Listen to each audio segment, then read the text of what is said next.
வணக்கம். நம்முடைய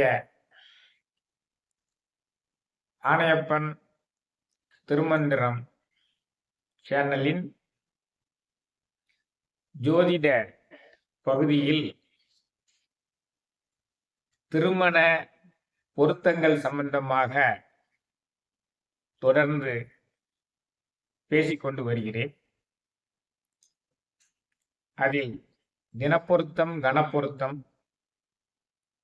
ரஜ்ஜு பொருத்தம், மகேந்திர பொருத்தம், யோனி பொருத்தம் இவைகளை பற்றியெல்லாம் கருத்துருக்களை வழங்கி முடித்திருக்கிறேன். அந்த வரிசையில் இன்று திருமண பொருத்தத்தில் ராசி பொருத்தத்தின் முக்கியத்துவம் பற்றி பேசப் போகிறோம். முதலில் ராசி பொருத்தம் என்றால் என்ன, எதற்காக இந்த ராசி பொருத்தம் அவசியமாகிறது என்று பார்க்க வேண்டும். ராசி பொருத்தத்தினுடைய முக்கியத்துவம் என்னவென்றால், தம்பதிகளுக்கு இடையே நல்லதொரு புரிந்துணர்வு, ஒற்றுமை, பரஸ்பரம் விட்டுக் கொடுத்தல்,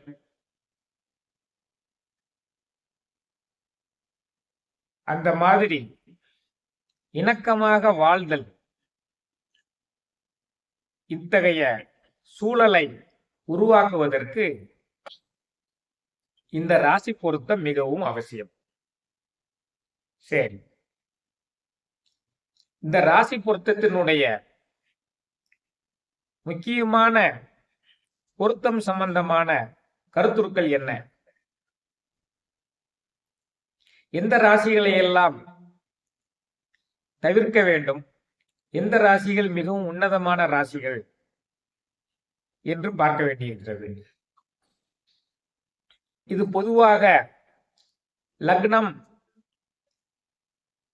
நின்ற ராசிக்கும் சந்திரன் என்ற ராசிக்கும் சேர்ந்து நாம் பார்க்க வேண்டும். லக்னத்துக்கும் பார்க்கணும், சந்திரன் நின்றதான் ராசின்னு சொல்றோம், அதுக்கும் பார்க்கணும். முதலில் தவிர்க்கப்பட வேண்டிய ராசிகளினுடைய கோட்பாடுகள் என்ன என்பதை பார்த்துவிட்டால் பின்பு சேர்க்கக்கூடிய ராசிகள் என்ன என்பது எளிதாக விளங்கிவிடும் அல்லவா?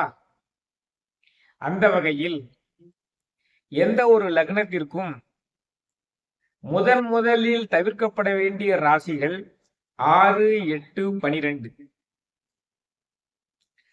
லக்னம் நின்ற ராசியை லா என்று போட்டிருக்கும் அதை 1 என்று எண்ணிக்கொண்டு கிளாக் வைஸ் டைரக்ஷன்ல 1, 2, 3, 4, 5 6ஆம் ராசியை விட்டுறணும், 7, 8ஆம் ராசியை விட்டுறணும், 9, 10, 11, 12ஆம் ராசியை முதற்கண் விட்டுவிட வேண்டும். அதன் பின்னர் நான் வலியுறுத்தி சொல்லக்கூடியது, அந்த குறிப்பிட்ட லக்னம் அல்லது ராசியையும் அதற்கு அடுத்த ராசியையும் விட்டுவிட வேண்டும். 1ஆம் ராசி, 2ஆம் ராசி அதையும் விட்டுறது நல்லது. ஏன்கிறதுக்கு பின்னால விளக்கம் சொல்றேன். அதன் பின்னர் விட்டுவிட வேண்டிய ராசி ஒவ்வொரு லக்னத்திற்கும் பாதகாதிபதி என்று சொல்லக்கூடிய அமைப்பு இருக்கிறது. இப்பொழுது சர லக்னங்கள், சர ராசிகளுக்கு எல்லாம் 11ஆம் இடம் பாதகாதிபதி. உதாரணமாக மேசத்திற்கு 11ஆம் இடமான கும்பம் பாதகாதிபதி. அதே மாதிரி மற்றும் ஒரு சரராசியான கடகத்திற்கு 11ஆம் இடம் ரிஷபராசி பாதகாதிபதி. மற்றும் ஒரு சரராசியான துலாத்திற்கு சிம்மம் பாதகாதிபதி. இறுதியாக மகரத்திற்கு விருச்சிகம் பாதகாதிபதி. அப்படி சரராசிகளுக்கு 11ஆம் அதிபதி, 11ஆம் இடம் பாதகஸ்தானம். அந்த பாதகஸ்தானங்களையும் விட்டு விடுறது நல்லது. இதே மாதிரி ஸ்திர ராசிகளுக்கு பாதகஸ்தானம்ங்கிறது 9ஆம் இடம். உபய ராசிகளுக்கு பாதகஸ்தானம்ங்கிறது 7ஆம் இடம். அப்ப நாம் விட்டுவிடக்கூடிய ராசியில இப்போ கண்டுபிடிச்சிட்டோம். ஒரு ராசி அல்லது லக்னத்திற்கு 6, 8, 12, 1, 2 அதனுடன் சேர்த்து இந்த பாதகாதிபதி சரலக்கணமா இருந்தா 11ஆம் இடமும், சிரலக்கணமா இருந்தா 9ஆம் இடமும், உபயலக்கணமா இருந்தா 7ஆம் இடமும் விட்டுவிட வேண்டும். அப்ப மீதி உள்ளவைகளை சேர்த்து கொள்ளலாம். இப்ப கணக்கு உங்களுக்கு எளிதாக புரிந்துவிடும். அதிலும் மிக உன்னதமான ராசிகள் என்று சொன்னால் 5ஆம் ராசியும் 9ஆம் ராசியும். 5ஆம் ராசியும் 9ஆம் ராசியும் உன்னதமான ராசிகள் என்று சொல்லிக் கொண்டிருக்கக்கூடிய நேரத்திலேயே ஸ்திர லக்னத்துக்கு 9 வந்து பாதகஸ்தானமாக மாறிடுது. அதனால ஸ்திர ராசிக்கு வந்து 5ஆம் இடம் மட்டும்தான் மிகவும் நன்றாக பொருந்தக்கூடியதாக எடுத்துக்கொள்ள வேண்டும். மீதியெல்லாம் மத்திம பொருத்தம் என்றுதான் எடுத்துக்கொள்ள வேண்டும். ஆக இப்போ தெளிவாக சொல்லிவிட்டேன். இப்படி சொன்னா மட்டும் உங்களுக்கு எளிதாக புரியவில்லையே என்று சிலர் நினைக்கக்கூடும். அப்போ ஒவ்வொரு ராசியாக எடுத்துக்கொண்டு இதை ஆராய்ச்சி பண்ணி சொன்னா கொஞ்சம் எளிதில் புரிந்துவிடும். இப்ப உதாரணத்துக்கு மேச லக்னம், மேச ராசி, அது வந்து சர லக்னம் என்று பெயர். அதுக்கு பாதகஸ்தானம் கும்பராசி. அப்ப கும்பராசியே வெட்டி விடணும், சேர்க்கக்கூடாது. அதே மாதிரி 6ஆம் ராசியான மிதுனத்தை வெட்டி விட வேண்டும். 8ஆம் ராசியான விருச்சிக ராசியை வெட்டிவிட வேண்டும். 12ஆம் ராசியான விட்டுவிட வேண்டும். அதே போல 1ஆம் ராசியும் 2ஆம் ராசியும் அவ்வளவு மகோன்னதமாக இருக்காது என்பதனால மேச ராசியையும் ரிஷப ராசியையும் விட்டுவிட வேண்டும். அப்ப இந்த ராசிகள்லாம் விட்டுவிடணும். மிக அற்புதமான பொருத்தம் உள்ளது எது? மேசத்திற்கு 5ஆம் இடமான சிம்மம் மிகவும் அற்புதமானது, அதை சேர்த்துக் கொள்ளலாம். அதே மாதிரி தனுசு மிகவும் அற்புதமானது, சேர்த்துக் கொள்ளலாம். இதான் மேச ராசி மேச லக்னத்திற்கு எப்படி என்று. அடுத்து ரிஷப ராசி ரிஷப லக்னத்துக்கு பார்த்தோம் என்றால் அது ஸ்திர லக்னம். ஸ்திர லக்னத்திற்கு முதல்ல பாதகாதிபதி 9ஆம் இடம்னு சொல்லியிருக்கோமா இல்லையா? 9ஆம் இடம்னா மகர ராசியை விட்டுவிட வேண்டும். அதன் பின்னர் வழக்கம் போல மகர ராசியை விட்டாச்சு.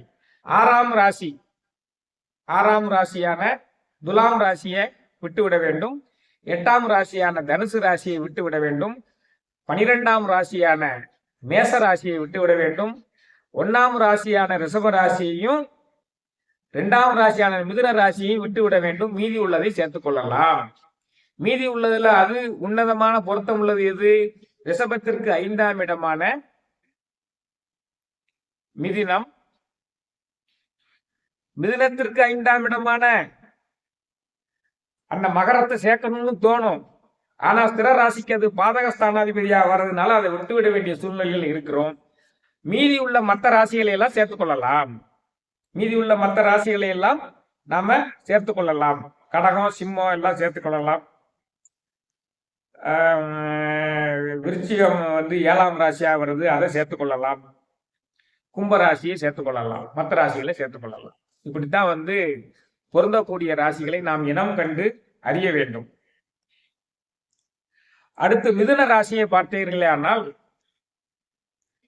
மிதுன ராசி ஸ்திர ராசி. அதுக்கு பாதக ஸ்தானாதிபதி நேர் 7 தனுசு.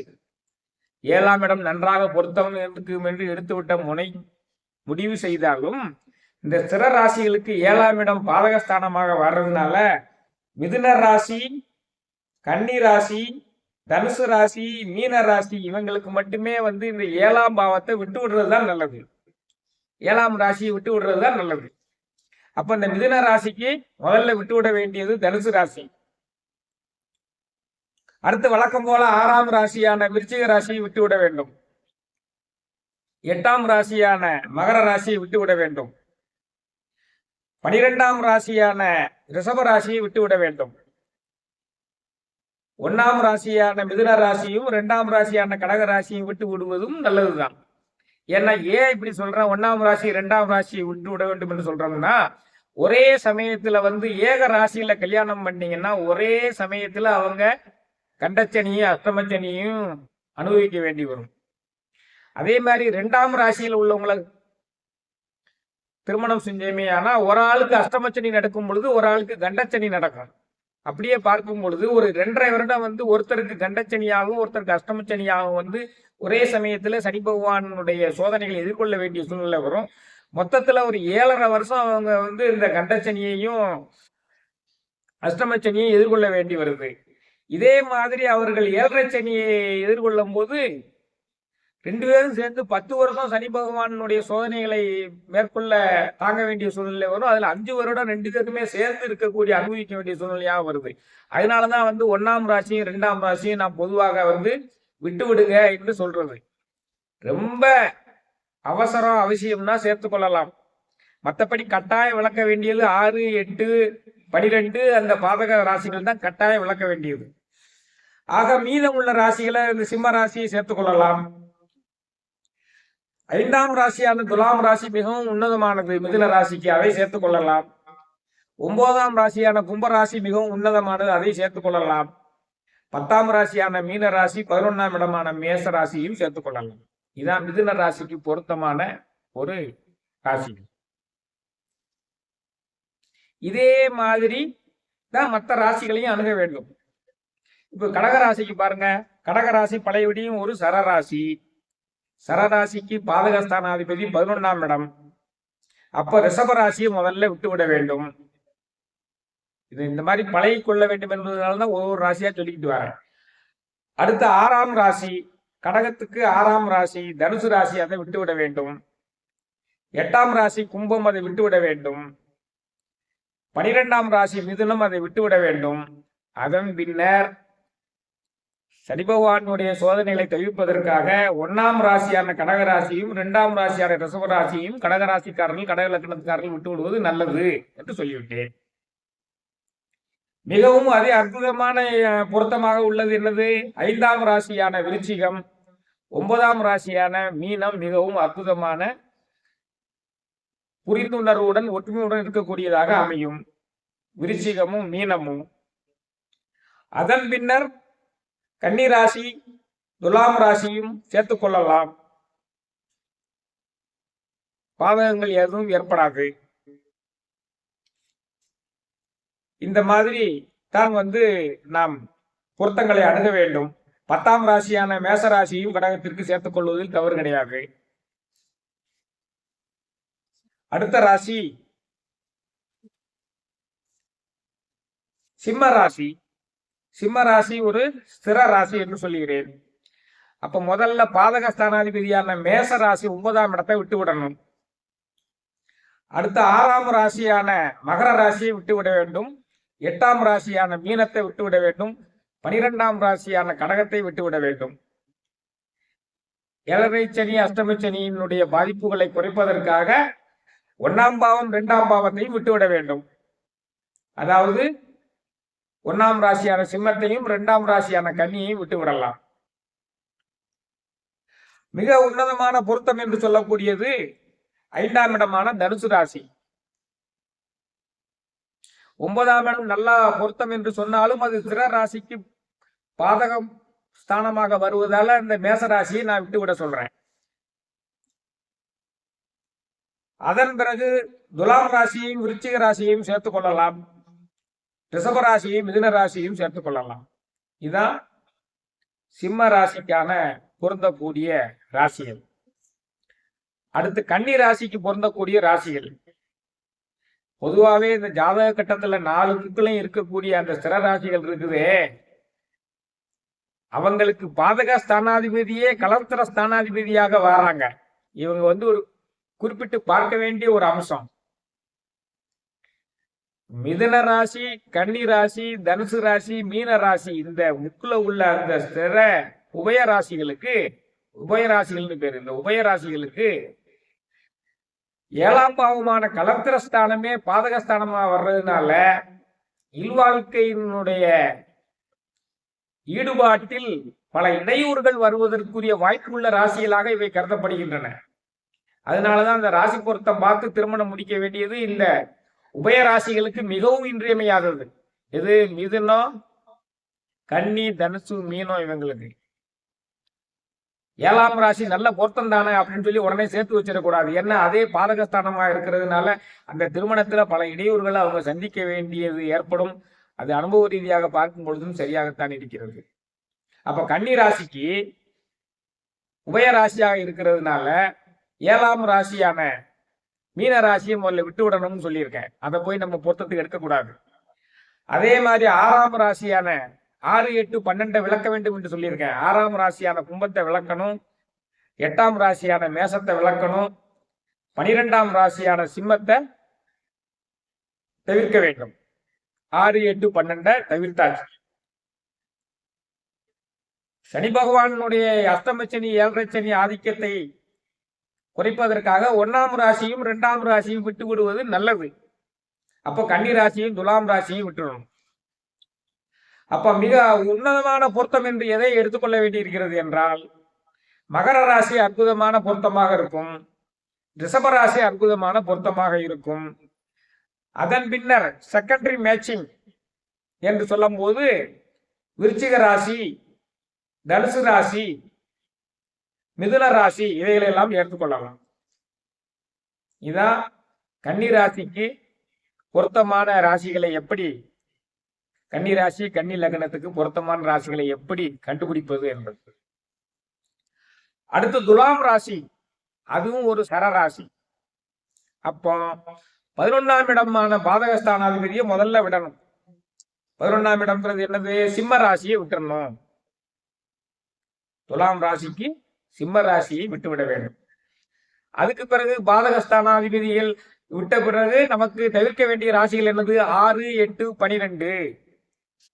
அப்ப 6ஆம் ராசியான மீன ராசியை விட்டுவிட வேண்டும். 8ஆம் ராசியான ரிஷப ராசியை விட்டுவிட வேண்டும். 12ஆம் ராசியான கன்னி ராசியை விட்டுவிட வேண்டும். முதல்ல விட வேண்டியது இதுதான்.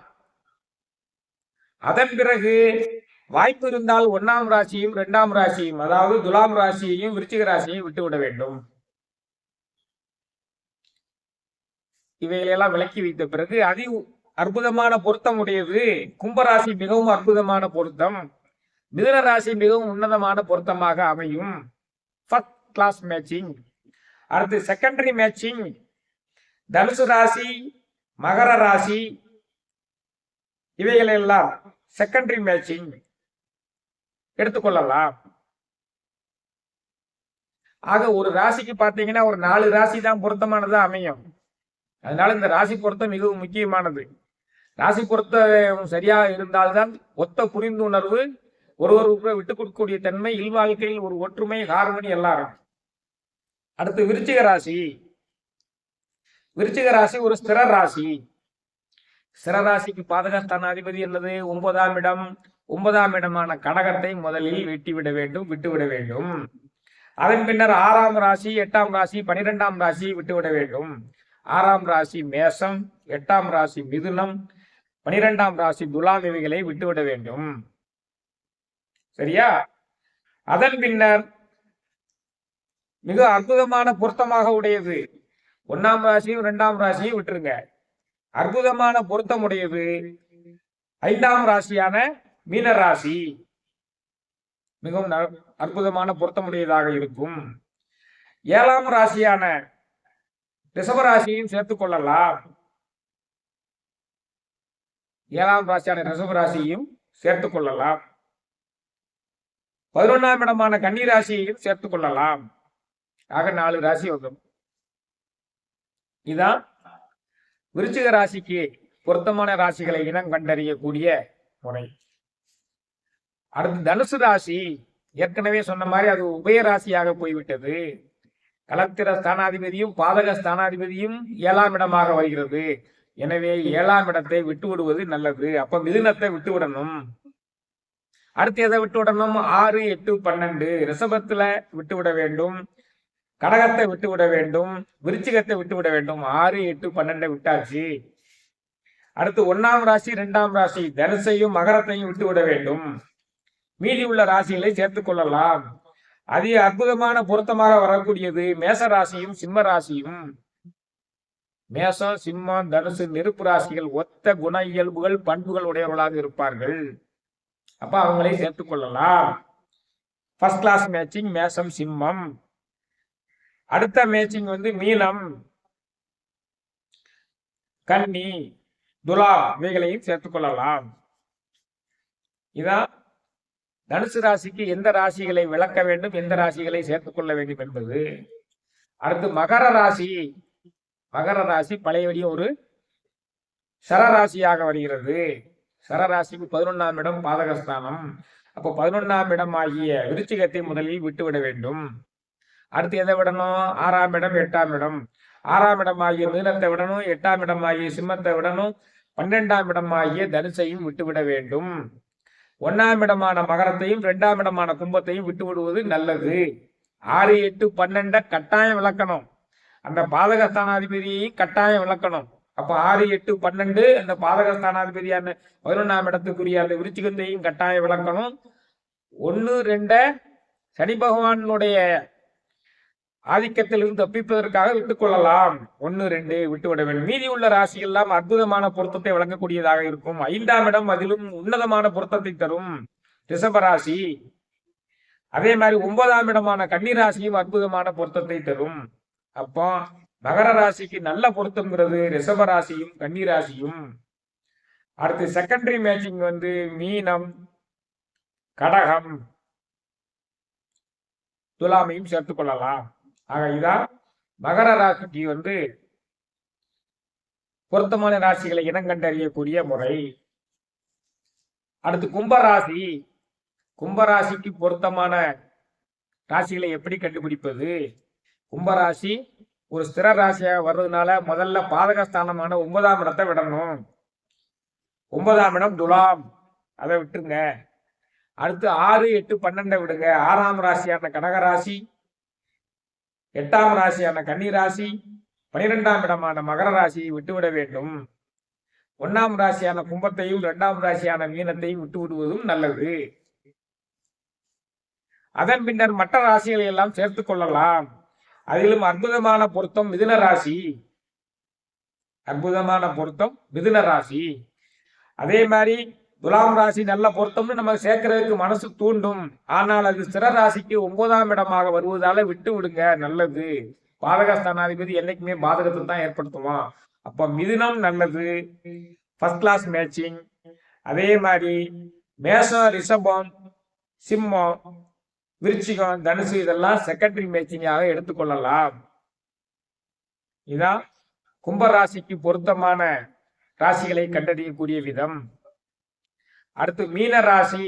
ஏற்கனவே சொன்ன மாதிரி உபயராசி. உபயராசிக்கு 7ஆம் பாவமும் அந்த பாதக பாவமும் ஒன்னா வர்றதுனால முதல்ல 7ஆம் இடமான கன்னி ராசியை விட்டுவிட வேண்டும். அடுத்து 6, 8, 12 சிம்ம ராசியை விட்டுவிட வேண்டும். 6ஆம் ராசி. 8ஆம் ராசியான துலாம் ராசியை விட்டுவிட வேண்டும். 12ஆம் ராசியான கும்பராசியை விட வேண்டும். கட்டாயம் விட வேண்டியது இந்த 6, 8, 12 இந்த கன்னி ராசி. கட்டாயம் விட வேண்டியது என்னது? சிம்ம ராசி 6ஆம் ராசி, 8ஆம் ராசி துலாம் ராசி, 12ஆம் ராசி கும்பராசி, 7ஆம் ராசி கன்னி ராசி. கட்டாயம் விட வேண்டியது. மீதி உள்ளவைகளை சேர்த்துக் கொள்ளலாம். அதிலும் 1ஆம் ராசி 2ஆம் ராசி விடுறது ரொம்ப நல்லது. ஏன்னா ஏக காலத்துல வந்து அஷ்டமச்சனி 7 லட்சணியுடைய பாதிப்புகளை தம்பதியை எதிர்கொள்ள வேண்டும் என்பதற்காக நான் இதை குறிப்பிட்டு சொல்லிட்டு வரேன். எதுக்கு வம்பு? கொஞ்சம் எத்தனையோ ஜனத்தொகை இருக்கும் பொழுது அந்த 1ஆம் ராசி 2ஆம் ராசி இல்லாத சேர்த்துக்கொள்ள வேண்டியதுதானே என்பது என்னுடைய கருத்தாக உள்ளது. அப்ப மீன ராசியையும் மேச ராசியையும் விட்டுவிட வேண்டும். அப்போ மிக உன்னதமான பொருத்தம் 5ஆம் ராசியான கடகராசி, 9ஆம் ராசியான விருச்சிக ராசி ஃபர்ஸ்ட் கிளாஸ் மேட்சிங். மீதி உள்ளதெல்லாம் செகண்டரி மேட்சிங். ரிஷபம், மிதுனம் இதெல்லாம் வந்து அடுத்த செகண்டரி மேட்சிங்காக வைத்துக் கொள்ளலாம். ஃபர்ஸ்ட் கிளாஸ் மேட்சிங் வந்து கடகமும் விருச்சிகமும். மீதி உள்ள மேட்சிங் வந்து ரிஷபம், மிதுனம், மகரத்தை வைத்துக் கொள்ளலாம். ஆக இந்த மாதிரியாகத்தான் மிகவும் பொறுமையாக பொருந்தக்கூடிய ராசிகளை இனம் கண்டறிய வேண்டும். அப்ப நம்மளுடைய இந்த பதிவினுடைய சாராம்சம் என்ன? விளக்க வேண்டிய ராசிகள், ஒவ்வொரு ராசிக்குமான பாதகஸ்தானாதிபதி சர ராசிகளான மேஷம், கடகம், துலாம், மகரம் இவைகளுக்கு 11ஆம் ராசியே பாதக ராசி, அதை விட்டு விடலாம். அடுத்து ரிஷபம், சிம்மம், விருச்சிகம், கும்பம் இந்த மாதிரி ஸ்திர ராசிகளுக்கு 9ஆம் இடம் பாதகஸ்தானம், அதை விட்டு விடணும். உபய ராசிகள் அந்த 4 புக்கிலையும் உள்ளக்கூடியது மிதுனம், கன்னி, தனுசு, மீனம் இவைகளுக்கு 7ஆம் ராசி பாதகஸ்தானாதிபதி இவைகளை முதல்ல விலக்கி விட்டுறணும். அதுக்கு பிறகு 6, 8, 12ஆம் ராசிகளை விட்டு விடணும். இதான் கட்டாயம் விளக்கப்பட வேண்டிய ராசிகள். 7.5 சனியினுடைய தொந்தரவு, அஷ்டம சனியினுடைய தொந்தரவு குறைவாக இருக்க வேண்டும் என்று விரும்பினால் 1ஆம் ராசியும் 2ஆம் ராசியும் விட்டு விடணும். மீதி உள்ள ராசிகளை நீங்கள் சேர்த்துக் கொள்ளலாம் என்பதுதான் இந்த பதிவினுடைய மொத்த சாராம்சமாக நான் உங்களுக்கு சொல்லி, இந்த வரன் தேடுபவர்களுக்கும் இது ஒரு வழிகாட்டியாக இருக்க வேண்டும். அனைவருக்கும் பொருத்தமான ஒரு துணை கிடைக்க வேண்டும். அந்த சொர்க்கத்தில் நிச்சயிக்கப்பட்ட திருமணம் விரைவாக நடக்க வேண்டும் என்று வாழ்த்துக்களை சொல்லி இந்த உரையை நிறைவு செய்கிறேன். வான்மிகில் வளாது பெய்க, மலிவளம் சுரக்க, மன்னன் கோன்முறை அரசு செய்க, குறைவிலாது உயிரல் வாழ்க, நான்மறை அறங்கள் ஓங்க, நற்றவம் வேள்வி மல்க, மேன்மைகுள் செய்வ நீதி விளங்குக உலகமெல்லாம், மேன்மைகுள் செய்வ நீதி விளங்குக உலகமெல்லாம், மேன்மைகுள் செய்வ நீதி விளங்குக உலகமெல்லாம். நன்றி, வணக்கம்.